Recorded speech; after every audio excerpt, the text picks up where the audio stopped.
Alright, Chapter 3, Game Concepts. Now, hopefully this should be a relatively short video, but we'll see how it goes. Alright, so the objectives. Alright, so getting an idea. So you can find game ideas really anywhere. If you go to any gaming forum, you can find a post where somebody asked about, different ideas or different concepts or different ideas to add to games, things like that, that you can actually base an entire game around of. So, and you can even take ideas from older games or things that you like to do in games, like Star Wars Galaxies years ago had a resource system that every week new resources would spawn, and those resources would have different qualities. So every week, as a crafter, I wanted to log in and go scour the planets to find these resources to see what was being spawned, because I knew that if something really good was being spawned, I'd only have a week to gather it. And then you're crafting, so if I was crafting, the Han Solo laser pistol thing, whatever, I could make a better one than somebody else if I had better materials. So as a crafter, that was really cool, and every week after week that kept me logging in looking for the next big resource, and that's the higher quality stuff. So one idea would just be make a pure like crafting game, kind of like Worm Online or Minecraft, where different resources spawned every week or so, and those resources would have random qualities. Games like Minecraft and Worm Online aren't really PvP focused, although now like Worm has PvP servers and stuff like that. But most people get into that to explore the game world and build different things. And let's see if we can find some cool screenshots.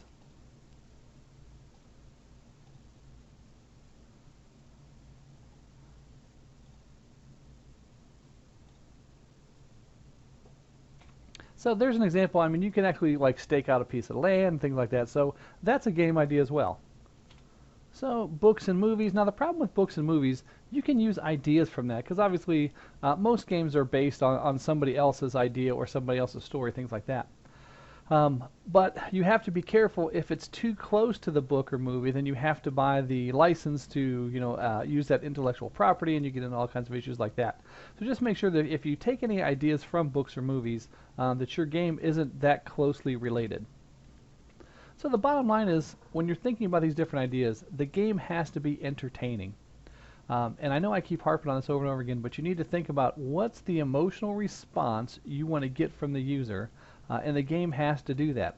For me, the crafting was awesome because I could compete with other people, and I could be a unique crafter. I could be that unique weaponsmith in Star Wars Galaxies that people would come to from all over because I made better weapons because I had grabbed some of the resource spawns from years ago that were really good, and I had a big storage of those.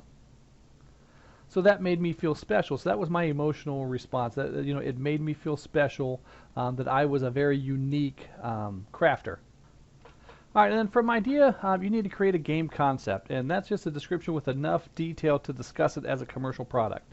So they talk about the high concept statement, the player's role in the game, what genre is it focused on, who's the target audience, what hardware will it run on.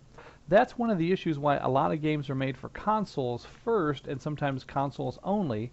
When you're writing for a console like the Xbox or the PlayStation, all PlayStation 4s have the same hardware. So it's very easy to create the game, and when I create the game, I'm only focusing on one set of hardware. But when you're writing a game for a PC, think about all the different hardware that a PC could have, from low end to high end. And obviously the high end people want to see the best graphics, low end people can't produce those graphics. Some people have crappy, 16-bit sound cards that are built in. Other people have really nice sound cards, but you get the idea. So then any licenses that are needed, anytime your game resembles somebody else's intellectual property, you have to buy those licenses. So you can't go just jump out and make a Star Trek game or things like that. What competitive modes are going to be in your game? Is there going to be PvP? Are there going to be tournaments? Do people compete for resources? Will they compete for land? That kind of stuff. Just a short description of the game world and any key characters that you're going to place in the game. All right, the player's role. What is the player going to do? What's his job in the game? What kind of response am I going to get out of the player? Why is the player going to want to play this game? This is probably the part where you want to spend the most time because this is what's going to help the publisher, retailer, customer, blah, blah, decide to buy the game. All right, and then the genre.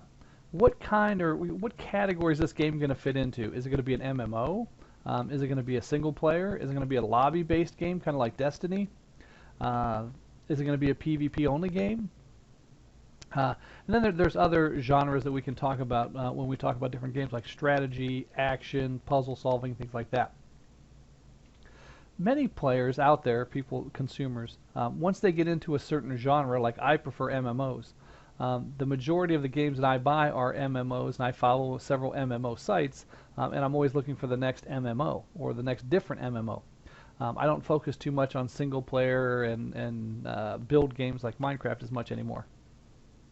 So you have to keep that in mind. All right, so some examples of genres, action games. I would almost say Call of Duty would be an action-based game. You know, you're running around. You really have to be physically all over the keyboard and mouse. You're focusing on the screen, looking for any movement, things like that. And then strategy games, things like XCOM, where you're tactical.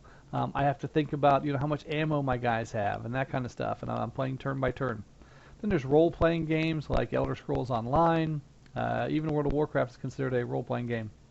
And then there's simulation games like sports games like Madden Football, things like that. Then there's construction and management games, SimCity, The Sims. Those are all management and construction type of games. Then there's adventure and puzzle solving. Minecraft would be more of an adventure game. Tetris would be more of a puzzle solving game. All right, hybrid games. Hybrid games cross different genres. Like I might look at StarCraft 2. StarCraft 2 could be considered a role-playing game because through the single-player campaign, you're actually in the role of the hero, and you're trying to you have a nemesis that you hate, and he's like creating obstacles for you.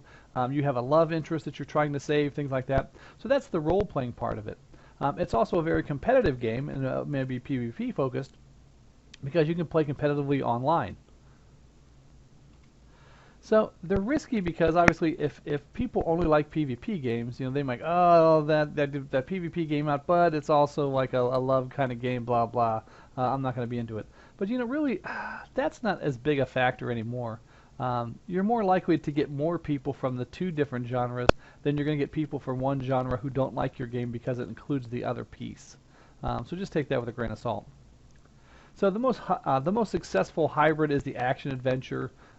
Games like Far Cry, Just Cause, Call of Duty, Battlefield. They have a single player component that you can play by yourself and get into the story. And then they have a PvP portion where you can play against other players. They have puzzles to solve. They have unique worlds or maps to explore, things like that. All right, defining your target audience. Who's going to buy your game? Who is the representative player for your target audience? Are they male? Are they female? Are they 30? Are they 18? If you're making a game called Barbie Adventures, obviously the 30-year-old male is probably not your target market. So you have to think about that. So now my market is only females, typically, and of a certain age bracket, and those consumers typically don't have money to buy video games, so their parents are going to have to buy for them. So your audience is going to be a lot smaller than if you were going to make an MMO and like World of Warcraft, it really kind of fits everybody. So that all goes into the amount of resources that you're going to put in the game. If I'm going to make a niche game focused on a small representative niche, I'm not going to put as many resources into it as I would if I was making a bigger game, because I would never be able to recoup that money.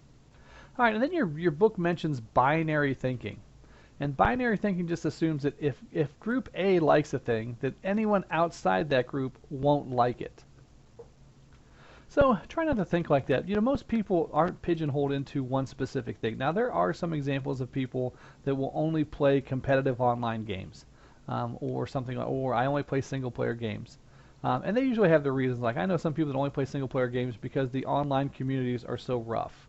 I know my 10-year-old doesn't like to go online anytime he has to talk or do voice chat, because as soon as he talks, people realize how young he is and they call him squeaker and things like that. But as a primary MMO player, I often play some single-player games. Kerbal Space Program is one of my favorite games, and it's not multiplayer. So try to avoid, excluding material because you think another group won't like it or something like that. You don't want to create another part of or cross genres because you're afraid that your primary group won't like it, or you don't think that anybody outside would actually like your game because it's focused on competitive people. All right, two biggest groups in gaming are core versus casual. You'll hear people say the hardcore dudes will sometimes say, stinking casual. So a casual is somebody that goes in the game, plays it a couple hours a week, something like that. They're not totally focused on the game. Where a hardcore person, anytime they have free time, they're playing the game. They're trying to max their level. They're trying to have the best items. Where a casual's not really concerned about that. He's more concerned about having fun. Jumping in and doing a raid or something like that. Your core audience, or your hardcore, are the most vocal group. They're the ones that are on your forums 24/7. They're the ones posting ideas and hate and all the other stuff against your game. Casual players are the bigger group because there's obviously way more casual players. So you make more money from casual players, but they don't tend to use forums to give you feedback. They tend to kind of float between games and things like that. So when you go to different game forums and stuff, make sure you kind of keep that in mind, that probably 75 to 95% of the people that post there are the core players. Casual players don't typically go to forums, unless they have a problem or they're looking for information on a game. But they frequently don't post about ideas and things that they hate, that kind of stuff about games. All right, so other groups that you need to kind of like focus on, obviously the difference between men and women. Men might prefer one game, women another. Kids versus adults, boys versus girls, players with disabilities. And that's actually a pretty growing thing. I see more posts nowadays from people that say, hey, I'm retired. I have had bad carpal tunnel in my hands. I can't play this game. Is there any way around this and stuff like that? So as our disabled population grows, because every day more and more of us are getting hurt and we're retiring and different things like that, there's a bigger group of people that have nothing to do at home and are kind of like experiencing the joy of the internet and stuff like that, and would love to play games, but sometimes they just can't. So we need to look for ways to make our games accessible to those people. And then players of other cultures, we need to keep that in mind. In some cultures, killing a cow is obviously bad. All right, then your book talks about player progression. So progression is the player feels he's making progress. He feels his character is growing. And he can grow in multiple ways. He can grow by level. Hey, I'm a level 55 paladin. He can grow by story. And this is really what kind of keeps me in Star Wars The Old Republic, because the stories are so good. So right now I'm progressing through all 8 stories, and each story is really good. Or then you get both. World of Warcraft has tons of lore. A lot of people just jump in, kill some pigs, try to work on leveling their guy, and then they're done. They don't really get into the story, but there's a deep, rich story in World of Warcraft if you've ever looked for it.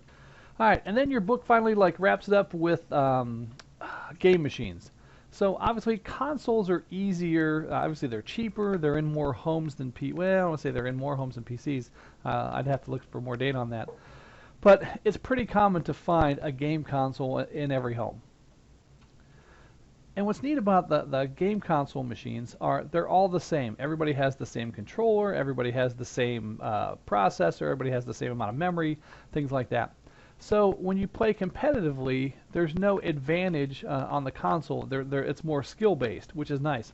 And that's why you see a lot more of these console games in these esports, and you see a lot more of these console shops opening up.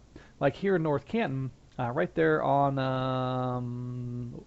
Everhard, right across from the graveyard, right by KFC, there's a place called Netcom Computers. And they now have a gaming thing where they have 10 Xbox Ones, and they have 9 PlayStation 4s and a bunch of other stuff that you can go in and you pay $10 and you play all day, and you play whatever games they have. So you're seeing more and more of that stuff just because it's more economical, it's more fair to the players, and you don't have to worry about the unfair advantage of somebody with faster internet, bigger processor, better graphics card, gaming mouse with multiple macros, things like that. All right, and then there's the PC. Yeah. All right, the PC obviously is more expensive. The majority of players do not have a gaming PC at home. They may have a Dell, and Dells are not gaming PCs. All right, but I digress. So with PCs, you got to worry about what kind of keyboard and mouse the person has. Do they have a joystick? We have very high resolution graphics. This says intended for single player, but that's not really the case. Obviously, internet connections are much more common nowadays, but there's no standard configuration. I mean, people have video cards. Some video cards are built in, some are added on. Some people are rocking multiple video cards. So that's really what keeps PC, I don't want to say keeps PCs from growing, but that's one of the issues with competitive gaming is if I play on my PC and you play on your PC and my PC is way better than yours and I have a way faster internet connection than you, I'm going to have an advantage in the game because when I click, shoot the bullet, my information is going to get to the server faster than your information where you try to move from the bullet. So for me, it's going to look like I'm owning you and maybe cheating or something like that, where for you, you're going to be like, well, wait a minute, my computer showed me that I was moved, but then I got hit. So you get the idea. All right, then handheld game machines. These are very popular. Almost all the kids have these nowadays. If you ever watch a bus when like you're at a stop sign or whatever, all the kids are kind of playing these little handheld games. So when I was a kid, you had to spend hundreds of dollars on an Atari console system, to get into gaming. But nowadays, these kids, for under $100, can buy these